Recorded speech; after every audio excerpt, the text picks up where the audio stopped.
Эрхэм улсын их хурлын дараа эрхэм ерөнхий сайд улсын их хурлын гишүүдээ найд татагтай нараа уур амьсгалын өөрчлөлт газрын дороотлын өнөөгийн байдал цаашаа хэрэгжүүлэх арга хэмжээний асуудалд улсын их хурлын 118 гишүүнийг бүрдүүлсэн Монгол Ардын нам, Ардчилсан нам, хүн намын эрх баригчдаас томилогдсон ерөнхий сайд эл оюун эрдэнэ мэдээлэлд иргэний зориг ногоо намын байр суурийг төлөөлөн илэрхийлье.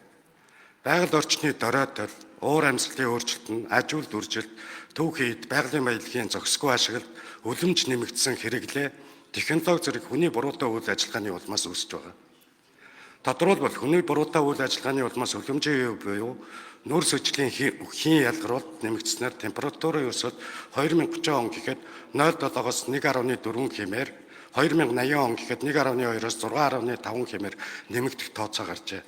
Температур 1 градусаар нэмэгдэхэд дотоодын нийт бүтээгдэхүүн 0.48%-аар саардаг болохыг судлаачид, эдийн засагчид тодорхойлсон байна. Өөрөөр хэлбэл 1 градусаар нэмэгдснээр өнөөдрийн нөхцөлд Монгол улсад 456 тэрбумын алдагдал хүлээхээр байна гэсэн үг.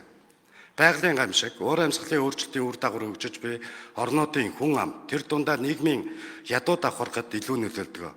Дэлхийн банкны тооцоололоор 2030 он гэхэд 100 сая хүн нэмж туйлын ядууралд орох магадaltaй төдийгүй манай улсын хүн амын 3/1-д шууд нөлөөлөхөр байна. 3/2-т нь дам нөлөөлөл үзүүлэх хандлага байгааг бид бас бодолцох ёстой. Монгол банкнаас ирсэн уур амьсгалын өөрчлөлтийн эдийн засаг дахь нөлөөллийн судалгаанд Монгол орны агаарын жилийн дундаж температур 80 жилийн хугацаанд 225 градусаар дулаарсан нь дэлхийн дунджаас 2 дахин өндөр. Байгалийн гамшигт үзэгдлийн тоо 2010 оноос хойш 1.8 дахин нэмэгдсэн байна.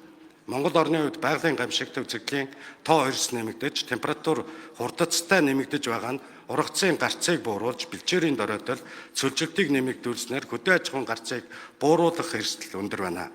Хөдөө аж ахуйн гаралтай бүтээгдэхүүний хэрэглээ өндөр, мал аж ахуйгаас хамааралтай манай улсын хувьд уур амьсгалын өөрчлөлт нь эдийн засагт сөргөөр нөлөөлөхөөс гадна иргэдийн амжиргаа, амьдралын хэв маяг, хүн амын нэгтрал буюу хот төв суурин газрыг чиглэсэн шилжилт хөдөлгөөнийг нэмэгдүүлэх зэрэг нийгмийн олон асуудлыг дагуулна.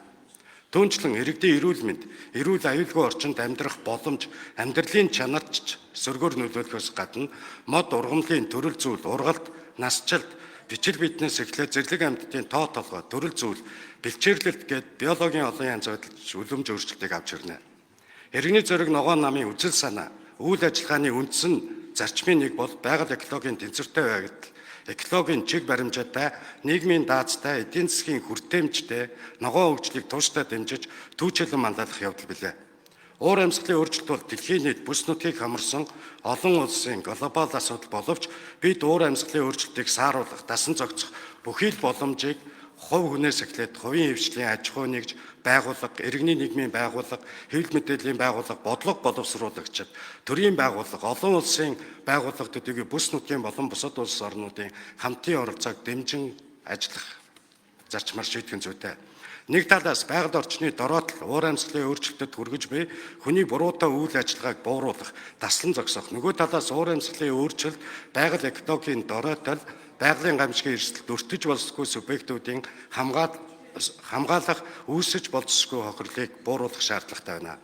Иймээс иргэний зориг ногоо нам засгийн газрыг дараах чиглэлд ажиллахыг сануулж шаардаж байна. Үүнд нэгт байгалийн нөөцийг хэтрүүлэн ашиглах, зөв бусаар ашиглах явдлыг тогтоох, хянах, таслан зогсоох.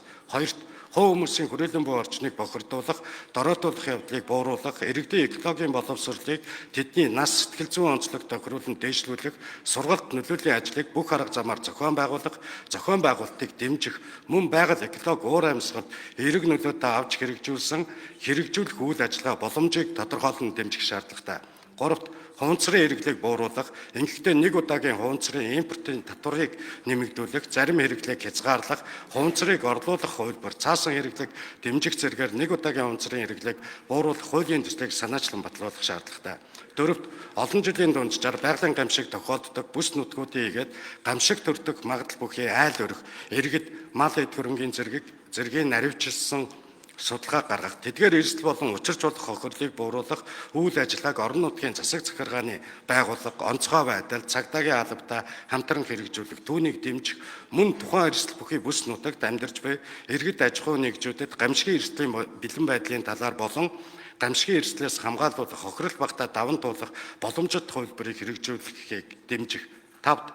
Тогтвортой ногоон хөгжлийг хөгжүүлэх болон инновацийн кластеруудыг бий болгоход дэмжлэг үзүүлж, судлаачид, бизнес эрхлэгчид, хөрөнгө оруулагчдыг нэгтгэн байгаль дээлтэй шийдлүүдийн талаар хамтран ажиллах. 6. Нар салхи, усан цахилгаан эрчим үе зэрэг ногоон эрчим хүчний их усүр шилжих үйл явцыг төргөтгөх бодлого, сэргээгдэх эрчим хүчний найдвартай байдлыг нэмэгдүүлэхийн тулд эрчим үе чадварлах технологийн судалгааг дэмжих. 7. Ногоон тээвэр, эрчим хүчний хэмнэлтэй барилга байгууламж, байгаль дээлтэй хот төлөвлөлт зэрэг тогтвортой байдлыг нэн тэргүүнд тавьсан дэд бүтцийн төслүүдэд хөрөнгө оруулах. 8. Газар тариалан, байгаль орчинд үзүүлэх сөрөг нөлөөллийг бууруулах зэрэгээр тогтвортой өдөө аж ахуйн практикт инновацийг дэмжин орон нутгийн үндэсний тогтолцоог сайжруулах, газар тариалан. За 1 минут нэмжигэй. Байна. Газар тариалан түгээлд хүнсний технологийн чиглэлээр ажлын байр бий болгох санаачлагыг дэмжих зэрэг шийдлүүдийг санаачлан ажиллахыг засгийн газарт уриалж байна. Цаашид засгийн газар өөртөө сөрөг хүчний хэлбэр хийцээр олон нийтийг төөрөгдүүлсэн их хурлын эндэр дээрээс төрүүлэх энэ зүйлийг болмоор байна. Монгол Ардын нам, Ардчилсан нам, хүн намын хамтарсан ирэх барьж байгаа 118 гишүүнтэй бүлэг энд бас засагт дээрээ сөрөг хүчний үүргийг гүйцэтгэхийг их хурлын эндэр ашиглахгүй байхыг дахин сануул зөвлөж байна. Баярлалаа.